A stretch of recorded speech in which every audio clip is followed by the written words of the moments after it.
ಸುದ್ದಿ ಇಂಚರ ವಾರ್ತೆಗೆ ಸ್ವಾಗತ. ಆ್ಯಸಿಡ್ ದಾಳಿ ಸಂತ್ರಸ್ತರ ನೆರವಿಗೆ ಧಾವಿಸಿದ ಸರ್ಕಾರ, ಸದನದಲ್ಲಿ ಸಚಿವರ ಭರವಸೆ. ಬೆಂಗಳೂರು ಆ್ಯಸಿಡ್ ದಾಳಿಗೆ ಒಳಗಾದ ಸಂತ್ರಸ್ತರ ಬದುಕು ಮತ್ತು ಭವಿಷ್ಯದ ಕುರಿತು ವಿಧಾನ ಪರಿಷತ್ ಅಧಿವೇಶನದಲ್ಲಿ ನಡೆದ ಗಂಭೀರ ಚರ್ಚೆಗೆ ಸರ್ಕಾರ ಸಕಾರಾತ್ಮಕವಾಗಿ ಸ್ಪಂದಿಸಿದೆ. ಸಂತ್ರಸ್ತರಿಗೆ ಅಗತ್ಯ ಸೌಲಭ್ಯ ಹಾಗೂ ಪುನರ್ವಸತಿ ಕಲ್ಪಿಸುವುದಾಗಿ ಸರ್ಕಾರದ ಪ್ರಮುಖ ಸಚಿವರು ಭರವಸೆ ನೀಡಿದ್ದಾರೆ. ಮಾನ್ಯ ಸಭಾಪತಿಗಳೇ,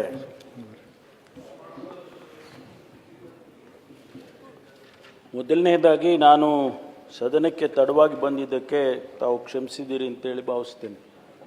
ಕೆಳಗಡೆ ಮನೆಯಲ್ಲಿ ವಿರೋಧ ಪಕ್ಷದ ನಾಯಕರು ಮಾತನಾಡ್ತಾ ಇದ್ದರು. ಮಾನ್ಯ ಮುಖ್ಯಮಂತ್ರಿಗಳು ಮತ್ತು ನಾವಿಬ್ಬರೇ ಮುಂದಿನ ಸಾಲಿನಲ್ಲಿ ಇರಬೇಕಾದಂಥ ಅನಿವಾರ್ಯತೆ ಇದ್ದದ್ರಿಂದ ನಾನು ಅಲ್ಲಿ ಇರಬೇಕಾಯಿತು. ಹಾಗಾಗಿ ತಡವಾಗಿ ಬಂದಿದ್ದೇನೆ. ಮಾನ್ಯ ಶಿವಕುಮಾರ್ ಅವರು ಭಾಳ ಗಂಭೀರವಾದಂಥ ಮಾನವೀಯತೆಯ ದೃಷ್ಟಿಯಿಂದ ಈ ಪ್ರಶ್ನೆಯನ್ನು ತೆಗೆದಿದ್ದಾರೆ.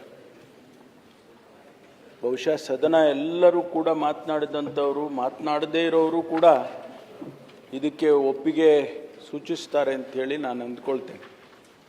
ಇವತ್ತು ನಾನು ಉತ್ತರ ಕೊಡ್ತಾ ಇರ್ತಕ್ಕಂಥದ್ದು 3-4 ಇಲಾಖೆಗಳ ಪರವಾಗಿ, ಜೊತೆಗೆ ಸರ್ಕಾರ ಅನ್ನೋದರ ಜೊತೆಯಲ್ಲಿ ನಾನು ಒಬ್ಬ ಸಹೋದರನಾಗಿ ಉತ್ತರವನ್ನು ಕೊಡ್ತಾ ಇದ್ದೇನೆ. ಇವತ್ತು ಯಾವ ಕಾರಣಕ್ಕೆ ಇಂಥ ಆಸಿಡ್ ದಾಳಿಗಳು ನಡೆಯುತ್ತೆ ಅನ್ನೋದನ್ನು ನಾವು ಹೇಳೋದಕ್ಕೆ ಸಾಧ್ಯ ಇಲ್ಲ. ಅನೇಕ ಘಟನೆಗಳನ್ನು ನಾವು ನೋಡಿದ್ದೇವೆ. ಮಾನ್ಯ ವಿರೋಧ ಪಕ್ಷದ ನಾಯಕರು ಹೇಳಿದಾಗೆ ಅವರ ಸೌಂದರ್ಯಕ್ಕೋ ಅಥವಾ ಕುಟುಂಬದ ಕಲಹಕ್ಕೋ ಅಥವಾ ಬೇರೆ ಬೇರೆ ಕಾರಣಗಳಿಂದ ಇಂಥ ದಾಳಿಗಳು, ಘಟನೆಗಳು ನಡೆದಿರೋದನ್ನು ನಾವು ನೋಡಿದ್ದೇವೆ. ಇವತ್ತು ಮಾನ್ಯ ಶಿವಕುಮಾರ್ ಅವರು ಏನು ಪ್ರಸ್ತಾಪ ಮಾಡಿದ್ದಾರೆ, 2023ರ ಆಸಿಡ್ ದಾಳಿ, ಅದಕ್ಕೆ ಸಂಬಂಧಪಟ್ಟಾಗೆ ಮತ್ತು ಜೊತೆಯಲ್ಲಿ ಇಡೀ ರಾಜ್ಯದಲ್ಲಿ ಇಲ್ಲಿವರೆಗೂ ಈ ಘಟನೆಯಲ್ಲಿ ಸಿಕ್ಕಿಹಾಕ್ಕೊಂಡಂಥ ಸಹೋದರಿಯರು, ತಾಯಂದಿರು 169 ಜನರು ಇದ್ದಾರೆ ಅನ್ನುವಂಥ ಅಂಕಿಅಂಶಗಳು. ಸರ್ಕಾರ ತನ್ನ ಇತಿಮಿತಿಯಲ್ಲಿ ಅನೇಕ ಆದೇಶಗಳನ್ನು ಹೊರಡಿಸಿ ಆಗಿದ್ದಾಗೆ ಅವರಿಗೆ ಸಹಾಯವನ್ನು ಮಾಡ್ತಕ್ಕಂಥ ಪ್ರಯತ್ನವನ್ನು ಕೂಡ ಮಾಡಿಲ್ಲ ಅಂತ ಅಲ್ಲ. ಆದರೆ ಅವರಿಗೆ ಜೀವನವನ್ನು ನಡೆಸೋದಕ್ಕೆ, ಅವರು ಒಂದು ವೇಳೆ ಸತ್ತು ಹೋಗಿದ್ರೆ ಅದು ಬೇರೆ ವಿಷಯ. ಆದರೆ ಈಗ ಅವರು ಜೀವ ಇದ್ದು ಜೀವನವನ್ನು ನಡೆಸೋದಕ್ಕೆ ಅವರಿಗೆ ಸಮಾಜ ಆಗಲಿ, ಸರ್ಕಾರ ಆಗಲಿ, ನಾವಾಗಲಿ ಕೈ ಚಾಚಬೇಕಾದಂಥದ್ದು ಬಹಳ ಮುಖ್ಯ. ಹಾಗಾಗಿ ಇವತ್ತು ನಾನು ಈಗಾಗಲೇ ವಿವರವಾದ ಉತ್ತರವನ್ನು ಮಾನ್ಯ ಮಹಿಳಾ ಮತ್ತು ಮಕ್ಕಳ ಕಲ್ಯಾಣ ಇಲಾಖೆಯವರ ವತಿಯಿಂದ ತೆಗೆದುಕೊಂಡು ಕೊಟ್ಟಿದ್ದೇನೆ. ವಿವರವಾಗಿ ಉತ್ತರ ಕೊಟ್ಟಿದ್ದೇನೆ. ಅದನ್ನೆಲ್ಲ ನಾನು ಹೇಳೋದಕ್ಕೆ ಹೋಗೋಲ್ಲ. ಆದರೆ ಇವತ್ತು ಸಮಸ್ಯೆಗಳೇನಿದೆ ಅಂದರೆ 11/4/22 ಆದೇಶದ ಪ್ರಕಾರ ಅವರಿಗೆ 10,000 ರೂಪಾಯಿ ಪಿಂಚಣಿ ಕೊಡೋದು ಅಂತ ಹೇಳಿ ಈಗಾಗಲೇ ಪ್ರಕಟಣೆ ಮಾಡಿ ಸುಮಾರು 59 ಜನರಿಗೆ ಕೊಟ್ಟಿದ್ದಾರೆ. ಇನ್ನು ಬೇರೆಯವರಿಗೆ ಪ್ರೋಸೆಸ್ನಲ್ಲಿ ಇದೆ.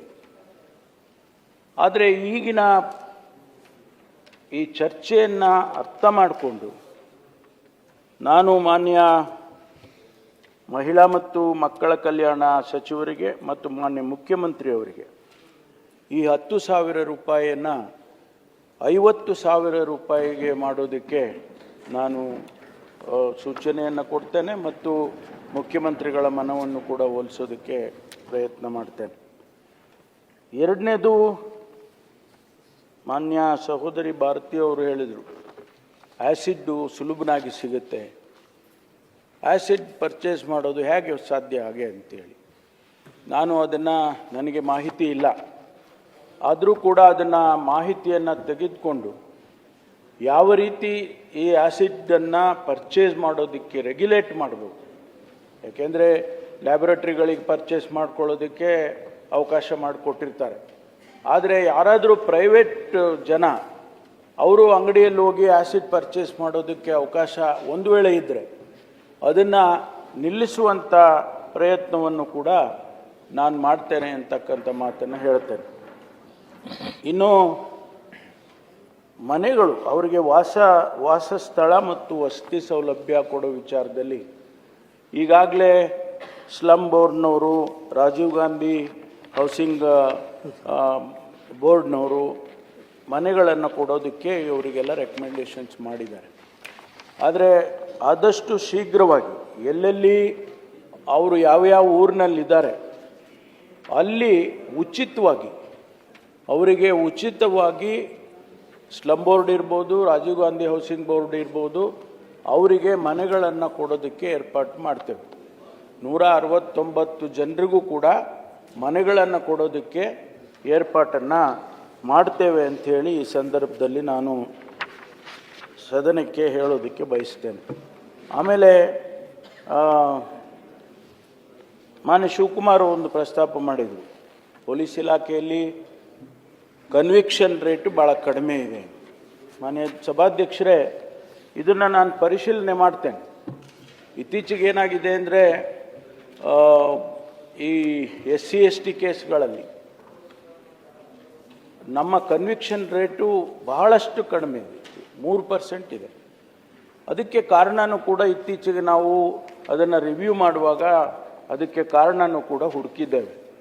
ಹಾಗಾಗಿ ಈ ಕೇಸಸ್ಸಲ್ಲೂ ಕೂಡ ನಾನು ಪರಿಶೀಲನೆ ಮಾಡಿ ಯಾವ ರೀತಿ ಈ ಕನ್ವಿಕ್ಷನನ್ನು ಕೊಡೋದಕ್ಕೆ ಕ್ರಮ ತಗೊಳ್ಬೇಕು ಅನ್ನೋದನ್ನು ನಾನು ಗೃಹ ಸಚಿವನಾಗಿ ನನ್ನ ಇಲಾಖೆಗೆ ಸಂಬಂಧಪಟ್ಟಂಥದ್ದನ್ನು ನಾನು ಮಾಡ್ತೇನೆ ಅಂತಕ್ಕಂಥ ಮಾತನ್ನು ಈ ಸಂದರ್ಭದಲ್ಲಿ ಸದನದ ಗಮನಕ್ಕೆ ತಿಳಿಸೋದಕ್ಕೆ ಬಯಸ್ತೇನೆ. ಆಮೇಲೆ ಅವರಿಗೆ ಉದ್ಯೋಗ ಕೊಡ್ತಕ್ಕಂಥದ್ದು ಈಗಾಗಲೇ ಸುಮಾರು 2 ಕೋಟಿ ರೂಪಾಯಿಯನ್ನು ಇಟ್ಟಿದ್ದಾರೆ. ಆದರೆ ಬರೀ 5 ಲಕ್ಷ ರೂಪಾಯಿ ಬಡ್ಡಿರಹಿತ ಸಾಲ ಅಂತ ಹೇಳಿ ಕೊಡ್ತಾ ಇದ್ದಾರೆ. ಅದನ್ನು ಸಾಲ ಅಂತಲೇ ಕೊಡಬಾರ್ದು, ಅದನ್ನು ಅವರಿಗೆ ಯಾವುದಾದ್ರೂ ಒಂದು ಗ್ರಾಂಟ್ ಮೂಲಕ ಗ್ರಾಂಟ್ ಅನ್ನೋ ರೀತಿಯಲ್ಲಿ ಕೊಡೋದಕ್ಕೆ ಕೂಡ ಅದನ್ನು, ಯಾಕೆಂದರೆ ಬರೀ 5 ಲಕ್ಷದಲ್ಲಿ ಸಾಲ ಅಂತ ಕೊಡೋ ಬದಲು ಅದನ್ನು ಗ್ರಾಂಟ್ ಅಂತೇಳಿ ಸರ್ಕಾರದ ವತಿಯಿಂದ ಕೊಡೋದಕ್ಕೆ ಕೂಡ ನಾನು ಕ್ರಮ ತಗೊಳ್ತೇನೆ ಅಂಥೇಳಿ ಈ ಸಂದರ್ಭದಲ್ಲಿ ಹೇಳ್ತೇನೆ. ಅದರಿಂದ ಇವತ್ತೇನು ಈ ಒಂದು ಸಮಾಜ ತಲೆ ತಗ್ಗಿಸುವಂಥ ಇಂತಹ ಒಂದು ಕೃತ್ಯಗಳು ನಡೆಯುತ್ತೆ, ಈ ಘಟನೆಗಳು ನಡೆಯುತ್ತೆ, ಅದನ್ನು ಆದಷ್ಟು ನಾವು ಹತ್ತಿಕ್ಕೋದಕ್ಕೆ ನಾವು ಪ್ರಯತ್ನ ಮಾಡಬೇಕಾಗ್ತದೆ ಎನ್ನುವಂಥದ್ದು. ಮತ್ತು ಮಾನ್ಯ ನಮ್ಮ ಸಹೋದರಿ ಉಮಾಶ್ರೀ ಅವರು FIR ಹಾಕೋದಕ್ಕೆ ಅವರು ಓಡಾಡಬೇಕು ಹಾಗೆ ಅಂತಕ್ಕಂಥ, unless there is a complaint FIR register ಆಗೋದಿಲ್ಲ. ಯಾರಾದರೂ ಕಂಪ್ಲೇಂಟ್ ಕೊಡಲೇಬೇಕಾಗ್ತದೆ. ಆದರೆ ಅವರನ್ನು ಓಡಾಡಿಸೋ ಬದಲು ಪೊಲೀಸ್ನವರೇ ಹೋಗಿ ಅವರ ಮನೆ ಬಾಗಿಲಿಗೆ ಹೋಗಿ ರಿಜಿಸ್ಟರ್ ಮಾಡಿಕೊಡ್ತಕ್ಕಂಥ ಒಂದು ಪದ್ಧತಿಯನ್ನು ಕೂಡ ಈಗಾಗಲೇ ಅದರಲ್ಲಿ ನಮ್ಮಲ್ಲಿ ಇದೆ. ಇಂಥ ಸಂದರ್ಭಗಳು ಬಂದಾಗ ಪೊಲೀಸ್ನವ್ರ ಮನೆಗೆ ಹೋಗಿ FIR ರಿಜಿಸ್ಟರ್ ಮಾಡೋದು ಮಾಡ್ತಾರೆ. ಇಲ್ಲ ಆಮೇಲೆ ಕೇಳಿ ಪೊಲೀಸ್ನವ್ರು ಹೋಗಿ ಹೇಳಿಕೆ ತಗೋತಾರಲ್ಲ ಅದ್ರ ಬಗ್ಗೆ ಕೇಳಿದೆ. Free and fair registration of FIR cases ಅದನ್ನು ನಾವು ಒಂದು ಮ್ಯಾಂಡೇಟ್ ಆಗಿ ಇಟ್ಕೊಂಡಿದ್ದೀವಿ ಪೊಲೀಸ್ ಡಿಪಾರ್ಟ್ಮೆಂಟಲ್ಲಿ. ವಿಶೇಷವಾಗಿ ಮಹಿಳೆಯರಿಗೆ ಮತ್ತು ಮಕ್ಕಳಿಗೆ ಕೇಸಸ್ ಬಂದಾಗ ಅದು ಒಂದು ಘೋಷವಾಕ್ಯ ಆಗಿದೆ ಪೊಲೀಸ್ ಡಿಪಾರ್ಟ್ಮೆಂಟ್ನಲ್ಲಿ. ಆದ್ದರಿಂದ ಅದಕ್ಕೇನು ತೊಂದರೆ ಆಗೋದಿಲ್ಲ. ಅದನ್ನು ಕೂಡ ನಾವು ಮಾಡೋದಕ್ಕೆ ಸೂಕ್ತವಾದಂಥ ಆದೇಶವನ್ನು ಮಾಡ್ತಾನೆ ಅಂತಕ್ಕಂಥ ಮಾತನ್ನು ಈ ಸಂದರ್ಭದಲ್ಲಿ ಹೇಳ್ತೇನೆ. ಮಾನ್ಯ ಸಭಾಪತಿಗಳೇ, ನಾವೆಲ್ಲ ಮನುಷ್ಯರಂತಲೇ ನೋಡ್ಕೋಬೇಕಾಗುತ್ತೆ. ಆದ್ದರಿಂದ ಆ ಮಾನವೀಯತೆಯನ್ನು ಯಾವ ರೀತಿ ತಿಳಿಸೋಕ್ಕಾಗುತ್ತೆ? ನಾವು ಮನುಷ್ಯರಿಗೆ ಅವರು ಅರ್ಥ ಮಾಡ್ಕೊಳ್ಬೇಕು. ಸಂದರ್ಭ ಹೇಗೆ ಬರ್ತದೆ ಗೊತ್ತಿಲ್ಲ. ಯಾರೋ ಸ್ಪರ್ ಆಫ್ ದಿ ಮೂಮೆಂಟಲ್ಲಿ ಅವನು ಆ್ಯಸಿಡ್ ಎರಚ್ಬಿಟ್ಟು ಹೊಟ್ಟೋಗ್ತಾನೆ. ಆದರೆ ಅವರ ಜೀವನ ಅವನೇನೋ ತಪ್ಪಿಸ್ಕೊಂಡು ಹೋಗ್ಬೋದು. ಅಮ್ಮಮ್ಮ ಅಂದರೆ ಅವನಿಗೆ ಒಂದಷ್ಟು ವರ್ಷ ಜೈಲಿಗೆ ಹಾಕ್ಬೋದು. ಆದರೆ ಇಡೀ ಜೀವನವನ್ನು ಕಳ್ಕೊಳ್ತಕ್ಕಂಥ ಈ ಸಹೋದರಿಯರು, ಅವರ ಪರವಾಗಿ ನಾವೆಲ್ಲರೂ ಕೂಡ ನಿಲ್ಲಬೇಕಾಗ್ತದೆ ಅಂತಕ್ಕಂಥ ಮಾತನ್ನು ಈ ಸಂದರ್ಭದಲ್ಲಿ ಹೇಳೋದಕ್ಕೆ ಬಯಸ್ತೇನೆ. ಮತ್ತು ಇನ್ನು ಮಿಕ್ಕದ್ದು ಯಾವುದೇ ಸಲಹೆ ಸೂಚನೆಗಳು ಕೂಡ ಇದ್ದರೆ, ಈಗ ನಾನು ನಮ್ಮ ಲೇಬರ್ ಮಿನಿಸ್ಟ್ರಿಗೆ ನಾನು ರಿಕ್ವೆಸ್ಟ್ ಮಾಡಿದೆ, ನಿಮ್ಮ ಇಲಾಖೆಯಿಂದ ಏನಾದರೂ ಆಗ್ಬೋದಾ ಅಂತ. ಅದಕ್ಕೆ ಅವರು ಅನ್ಆರ್ಗನೈಸ್ಡ್ ಬೋರ್ಡ್ ಅಂತ ಇದೆ ಅವರ ಡಿಪಾರ್ಟ್ಮೆಂಟ್ನಲ್ಲಿ.